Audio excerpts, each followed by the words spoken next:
The air inside the courtroom was thick, the kind of silence that hums louder than noise. Every breath felt measured. Every shuffle of paper echoed like thunder. The nation's top news outlets were watching. Every camera was locked in, every journalist leaning forward, and every spectator waiting for something, anything to happen. At the center of it all stood Congresswoman Jasmine Crockett, a woman known for her fearless voice and unwavering conviction. Her reputation preceded her, a fighter for justice, equality, and truth, unafraid to speak even when the room trembled. Across from her sat Judge Ruth Bader, a name that carried decades of wisdom, power, and authority. She was the embodiment of judicial command. Her words often ended debates before they even began, a woman whose very presence could silence an entire room.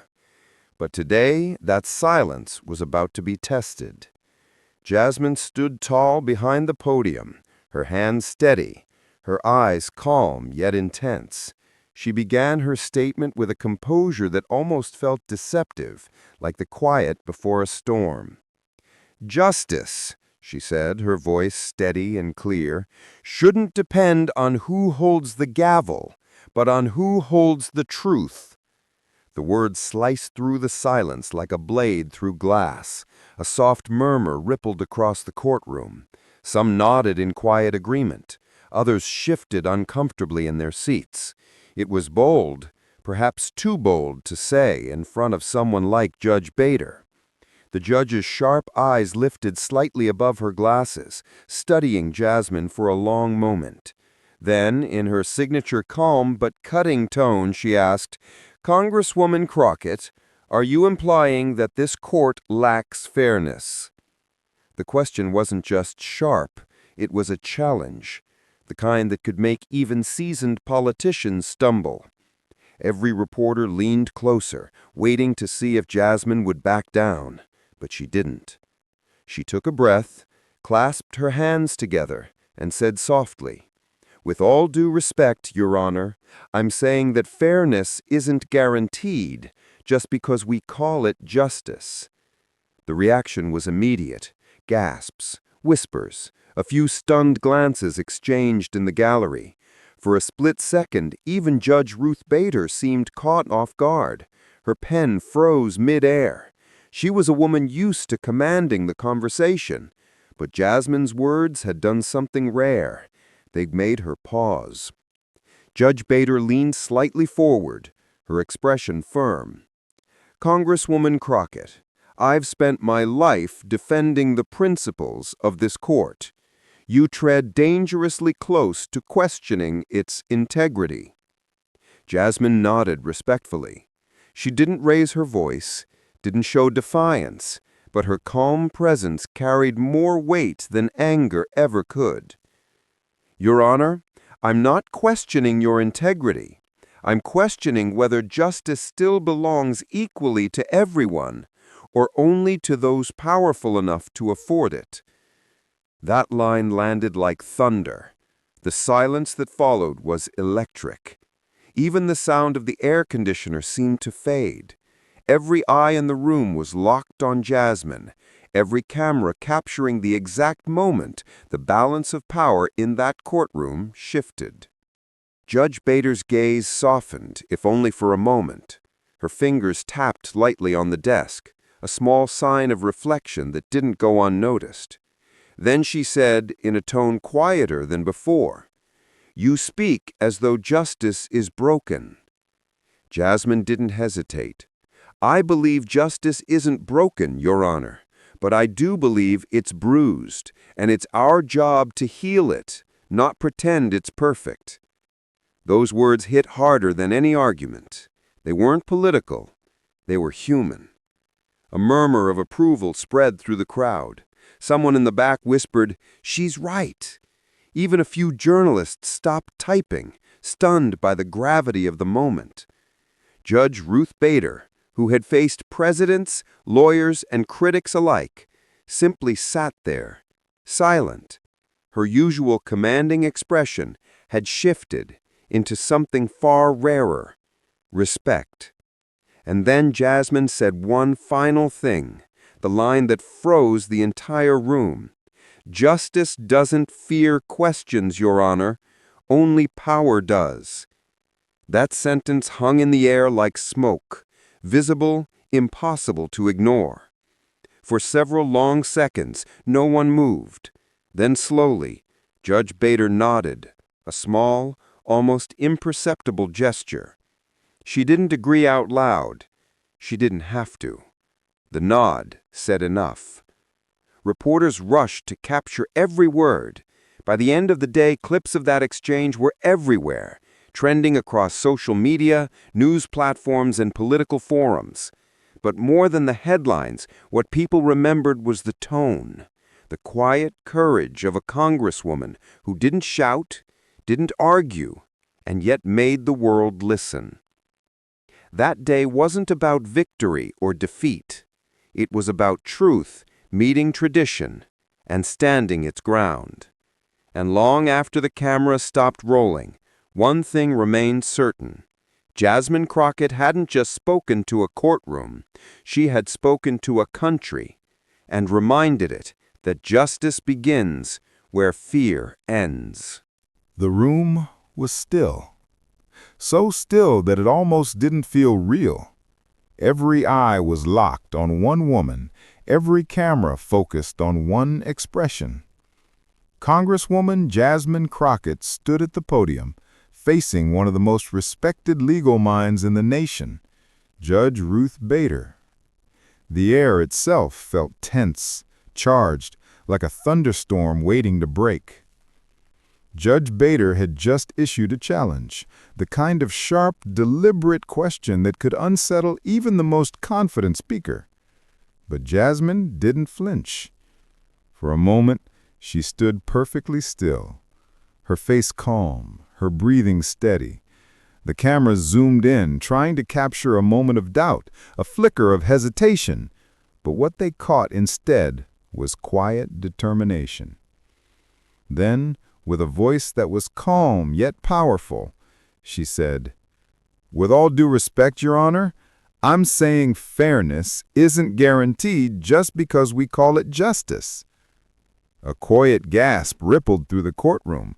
It wasn't loud, just a wave of realization that moved from row to row. Judge Ruth's pen froze midair. Her usually sharp eyes narrowed, studying Jasmine carefully. Then she leaned forward, her tone cutting through the silence. "Congresswoman," she said slowly, "I have spent my entire career defending the principles of this court. You tread dangerously close to disrespect." It was the kind of sentence that usually ended arguments, a statement heavy with authority. But Jasmine didn't retreat. She didn't match the tone of the judge. She didn't even raise her voice. Her reply came softly, but it hit harder than any shout could. "Your Honor, sometimes defending the system isn't the same as fixing it." That one line landed like thunder. The sound of the clock ticking on the wall suddenly became the only thing anyone could hear. The silence that followed wasn't just stillness. It was the weight of truth settling over the room. Even Judge Ruth, a woman known for her composure, seemed momentarily taken aback. Her expression flickered, not with anger, but with thought. She straightened her robe slightly, looking at Jasmine with a kind of wary respect. She asked, "You believe the system is broken, then?" Jasmine didn't hesitate. "No, Your Honor, I believe it's unfinished." Murmurs broke out among the crowd, journalists whispering to each other, cameras flashing, fingers racing across keyboards. But Jasmine wasn't done. She continued. "Justice," she said, "was never meant to be a finished product. It's something we build every day. But too often we treat it like a monument, sacred, untouchable, perfect. And when people question it, they're labeled as rebels instead of reformers." The courtroom had never been this silent. Even those who disagreed with her couldn't look away. There was something magnetic about the way she spoke, calm, measured, but carrying the full force of conviction. Judge Ruth's eyes softened, if only slightly. "You're passionate, Congresswoman, but passion doesn't always mean correctness." Jasmine nodded. "True," she said, "but silence never means justice either."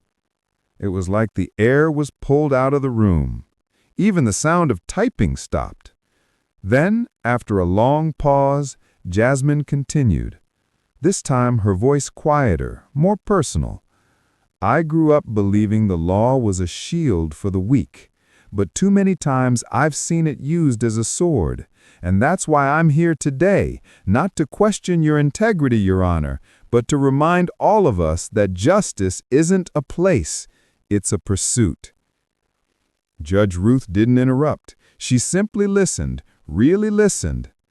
For a few seconds, the generational gap between them, the decades of difference, the experiences, the ideals, disappeared. It wasn't a debate anymore.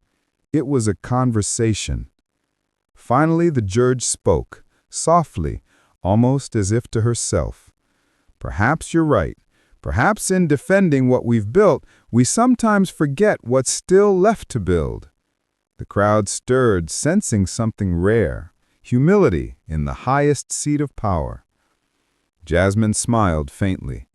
Justice doesn't ask for perfection, just progress. And with that, the moment ended. But the echo of it lingered. By the time the hearing adjourned, clips of the exchange had already flooded social media. Commentators called it the day courage met wisdom. Some sided with the judge, others with Jasmine. But everyone agreed something unforgettable had happened in that courtroom. It wasn't anger that made the world listen.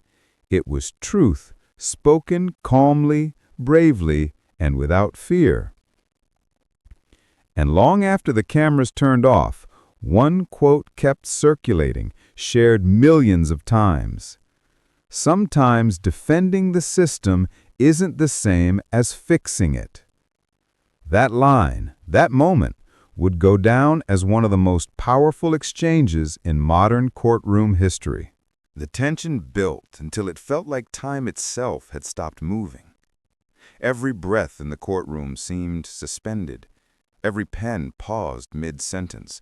Every camera lens zoomed in, waiting for what would happen next.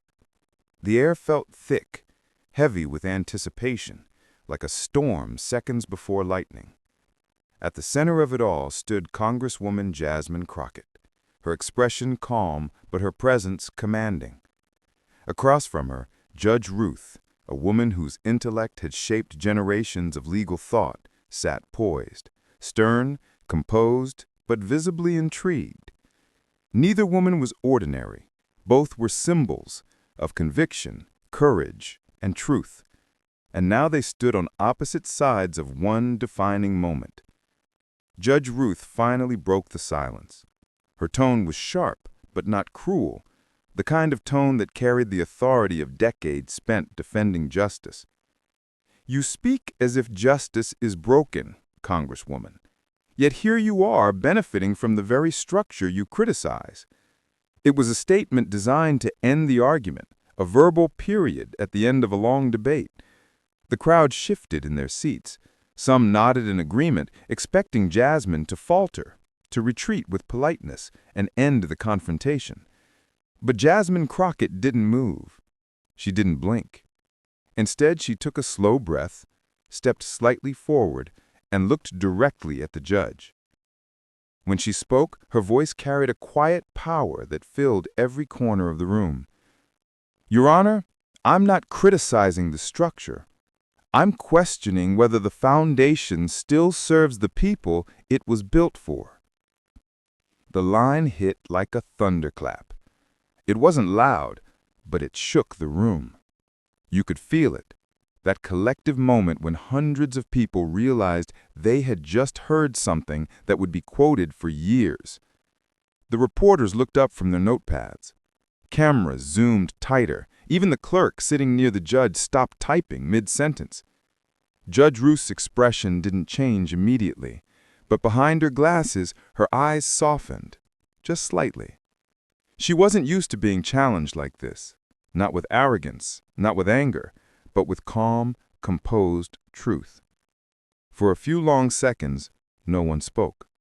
The silence felt almost sacred.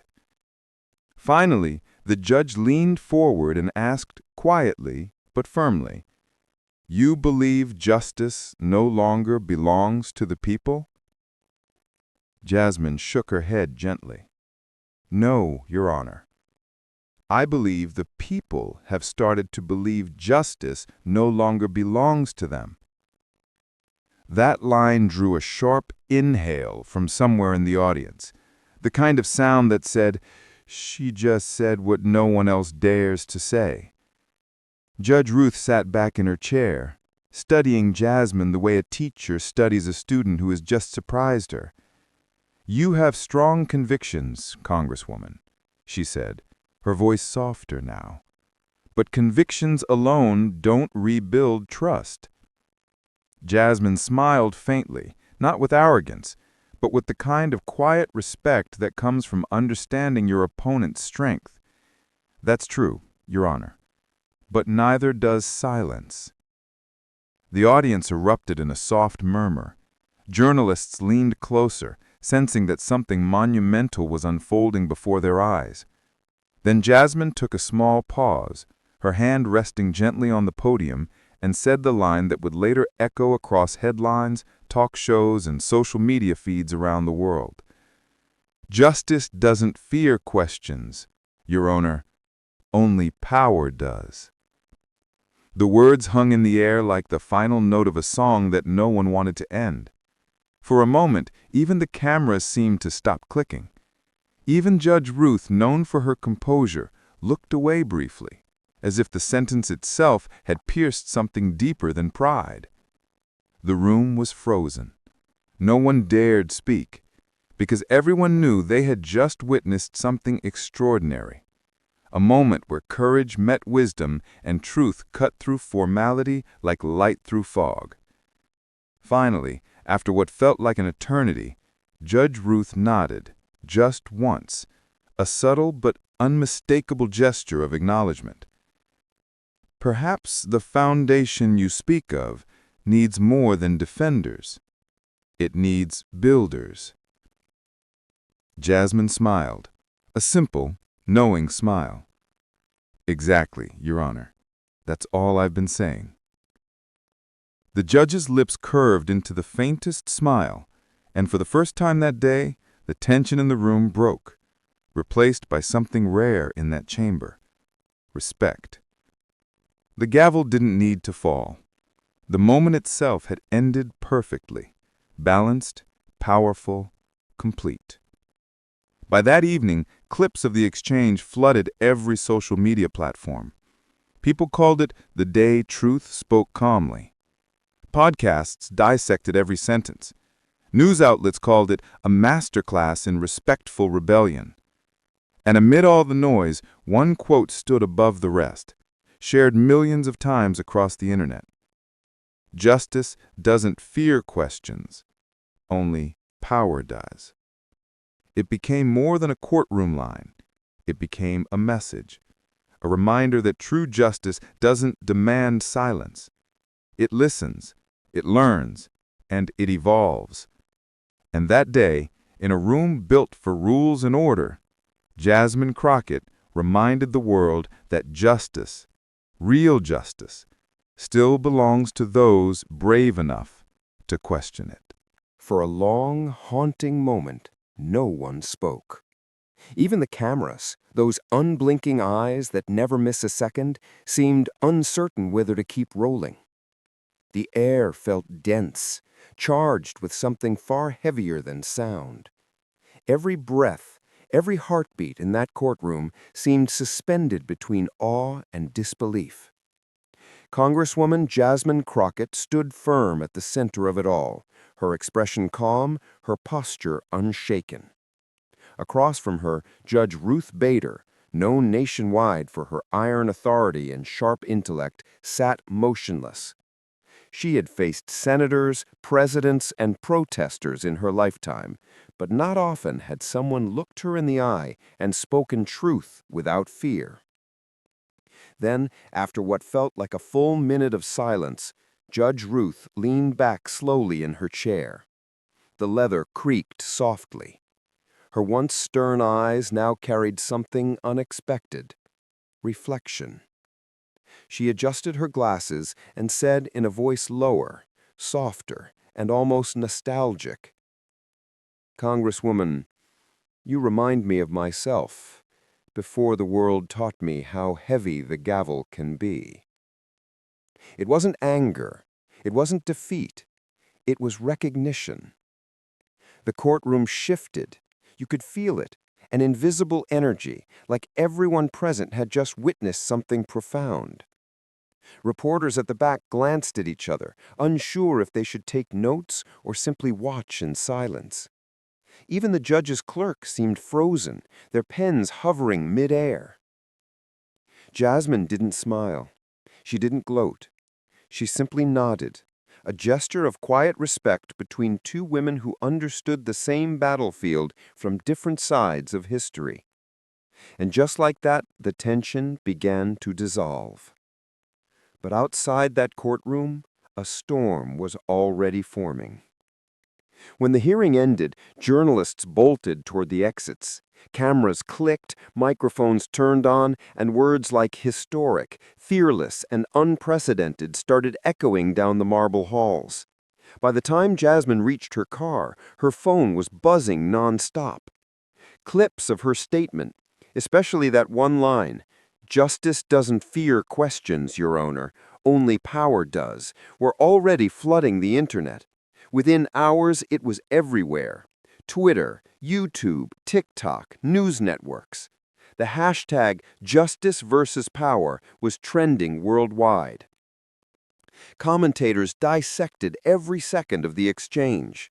Some hailed Jasmine as a voice of truth in an era of silence. Others criticized her, calling the moment political theater. But no matter where people stood, there was one undeniable fact. No one could ignore her words. The moment had struck a nerve. Clips of Judge Ruth's response, her admission that the gavel carried a heavy weight, added even more fuel to the fire. To many, it wasn't just a courtroom conversation, it was a generational dialogue, a clash between idealism and realism, between those who built the system and those who dared to question it. And the beauty of it was neither woman truly won, because in that rare and remarkable instant, both spoke truths the world needed to hear. Jasmine represented the voice of change, raw, passionate, unwilling to bow to outdated norms. Judge Ruth embodied the wisdom of experience, steady, disciplined, aware of the complexities behind every rule. Their confrontation wasn't just about justice. It was about what justice means in a world that's constantly evolving. Late that night, a news anchor said it best. "We didn't just witness an argument. We witnessed a mirror, one reflecting the balance between truth and power, courage and caution." And while millions debated online, Jasmine sat alone in her hotel room, her phone still lighting up with notifications. She didn't feel victorious. She felt humbled. Because deep down, she knew this wasn't about viral fame or trending hashtags. It was about a truth that needed to be said, even if it made the powerful uncomfortable. Meanwhile, in her chambers, Judge Ruth remained seated long after everyone had left. The echo of Jasmine's words lingered in the empty courtroom. She looked at the gavel in her hand, the symbol of her authority, and whispered softly to herself, "Perhaps the young are right to question us. That's how the law stays alive." The next morning, both women would wake up to headlines, interviews, and praise, but also criticism. Yet neither one seemed to care much for any of it, because for a few minutes in that courtroom, they had shared something real, a confrontation that wasn't born from ego, but from purpose. A moment when truth spoke and power listened. And that's what made it unforgettable. Days later, the story took an unexpected turn, one that no headline, no viral clip, and no trending hashtag could have predicted. For a week, the internet had been ablaze with debate. Some called Congresswoman Jasmine Crockett a hero who dared to challenge authority. Others said she had disrespected a courtroom. But no matter which side people took, one thing was clear. Her exchange with Judge Ruth had captured the world's attention. And then, everything shifted. A single photograph began circulating online. It showed Judge Ruth and Jasmine Crockett sitting together in the judge's private chambers. No microphones, no bright lights, no audience. Just the two of them. Two women, two generations, two worlds, talking quietly across a wooden table. No one knew what they discussed. There were no leaks, no statements, no official summaries. Just that image, simple, human, and surprisingly peaceful. When a journalist finally caught up with Jasmine and asked what they had talked about, she didn't give a long explanation. She simply smiled and said, "We didn't argue, we listened." Those 4 words went everywhere, across television screens, on headlines, in captions, even on protest signs. People began to see the story differently. What once looked like confrontation now looked like transformation. And then, a week later, came the moment that no one expected. A public statement from Judge Ruth herself. Typed neatly on her official letterhead, only a few sentences long, it read, "Justice evolves when we listen to the brave, not silence them. Congresswoman Crockett reminded me of that." That quote spread faster than the first clip ever did. News anchors read it live on air, law professors printed it on classroom walls, and on social media, people began calling the entire event the day courage met wisdom. For the first time in years, people weren't just arguing about politics or ideology, they were talking about the power of listening. Soon schools began teaching the courtroom exchange in law and debate classes. Students were asked to analyze not who won the argument, but what both women learned from it. Commentators called it a modern lesson in humility, strength, and evolution. Months passed. The noise around the viral moment faded, but the meaning stayed alive. And then, in what felt like a full-circle moment, Judge Ruth and Jasmine Crockett appeared together on stage at a national leadership forum. The audience didn't wait for an introduction. The moment they stepped into the spotlight, side by side, the entire hall rose to its feet in a thunderous standing ovation. It wasn't applause for fame. It was applause for courage, for 2 women who had proven that disagreement doesn't have to divide, it can enlighten. When the crowd finally quieted, Jasmine took the microphone for the closing remarks. She looked out over the audience, students, lawmakers, activists, and judges, and spoke with the same calm strength that had once shaken a courtroom. She said, "Disagreement isn't the enemy of justice. Silence is." The words echoed through the hall like a bell, clear, steady, unforgettable. The audience erupted again, but this time it wasn't just noise. It was emotion, the kind that lifts people out of their seats because they've just felt something real. Judge Ruth, standing beside Jasmine, smiled softly, the kind of smile that comes only from deep understanding. She reached out and took Jasmine's hand, raising it briefly in acknowledgement. The camera zoomed out, capturing the 2 women, one symbolizing legacy, the other representing change. Together, they stood as a single image that told a much larger story. It wasn't just a photograph of 2 leaders. It was a portrait of evolution, because what had begun as confrontation had become connection. What started as a clash of voices had turned into a conversation that echoed across generations. And as the lights dimmed and the crowd continued to cheer, it became clear to everyone watching, whether in that hall or through a screen around the world, that what happened in that courtroom months earlier was not merely an argument. It was a lesson. A reminder that justice doesn't live in the words of the powerful or the silence of the fearful. True justice breathes. It listens, learns, and grows. And as the final camera pulled back, showing Judge Ruth and Congresswoman Jasmine Crockett side by side beneath the banner reading Leadership and Legacy, a narrator's voice could have summed it up best. The truest form of justice isn't about who speaks first. It's about who listens last.